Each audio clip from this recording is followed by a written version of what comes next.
31 अक्टूबर 1944 सुबह के 9 बज रहे थे। देश की तत्कालीन प्रधानमंत्री इंदिरा गांधी अपने आवास से बाहर निकल ही रही थी कि तभी लगातार 3 गोलियां ने उनके शरीर को छलनी कर दिया। गोली कोई और नहीं बल्कि उन्हीं की सुरक्षा में तैनात 2 गार्ड्स के हाथों चली थी, जिससे मौके पर ही इंदिरा गांधी की मौत हो गई। लेकिन क्या इंदिरा गांधी की मौत की वजह सिर्फ ऑपरेशन ब्लू स्टार था? शायद नहीं, क्योंकि कुछ ऐसा अनसुना किस्सा भी है इंदिरा गांधी मौत से जुड़ा, जिसे आप तक परोसा नहीं गया। इंदिरा गांधी की मौत से जुड़ी इस अलग और चौंकाने वाली कहानी की शुरुआत हुई थी 1965 में। इस वक्त भारत में गो हत्या बंद कराने और गो रक्षा पर सख्त कानून लाने के लिए देशव्यापी आंदोलन की शुरुआत हुई थी। कान बंद किए हुए सरकार को जगाने के लिए साल 1966 में देश भर के साधु संत देश की राजधानी दिल्ली की ओर कूच कर गए। ये वो दौर था जब देश की प्रधानमंत्री इंदिरा गांधी स्वामी करपात्री महाराज का खूब सम्मान करती थीं। कहा जाता है कि चुनाव के वक्त इंदिरा गांधी ने स्वामी कृपात्री महाराज से वादा किया था कि वो सत्ता में आने के बाद देश से गो हत्या को बंद करवा देंगी। पर चुनाव जीत जाने के बाद वायदों का क्या ही मोल होता है, ये तो सभी जानते हैं। इंदिरा गांधी भी स्वामी कृपात्री महाराज को दिए वादे से मुकरने में पीछे नहीं रहीं। उधर स्वामी कृपात्री महाराज ने भी इंदिरा गांधी को कुछ स्पष्ट कदम नहीं उठाते देख दिल्ली को हिलाने का मन बनाया। इस दौरान स्वामी कृपात्री महाराज सड़क पर आए और 7 नवंबर 1966 के दिन स्वामी कृपात्री महाराज लाखों साधु संत के समर्थन के साथ दिल्ली कूच कर गए। दिल्ली में गोहत्या और गोरक्षा के मुद्दे पर कानून की मांग को लेकर संसद के बाहर धरने पर बैठ गए।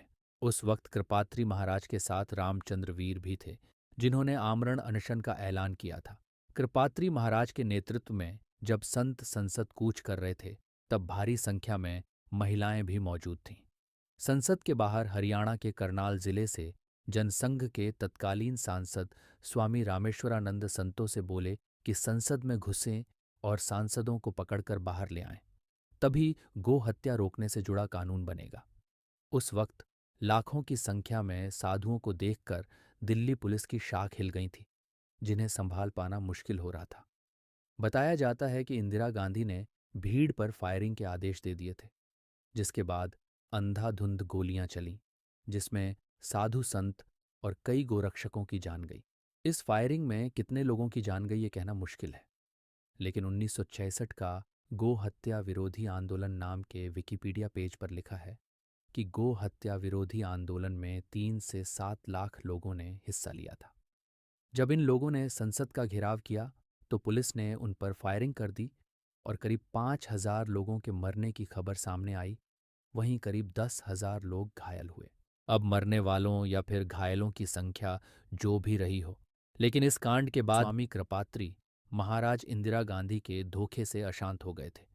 इसके अलावा संतों के लाशों के ढेर ने उन्हें और भी विचलित कर दिया और माना जाता है कि यही वो वक्त था जब स्वामी कृपात्री महाराज ने इंदिरा गांधी को श्राप दे डाला कि जिस तरह से इंदिरा गांधी ने साधुओं पर फायरिंग कराई है, ठीक ऐसा ही उनका भी हाल होगा।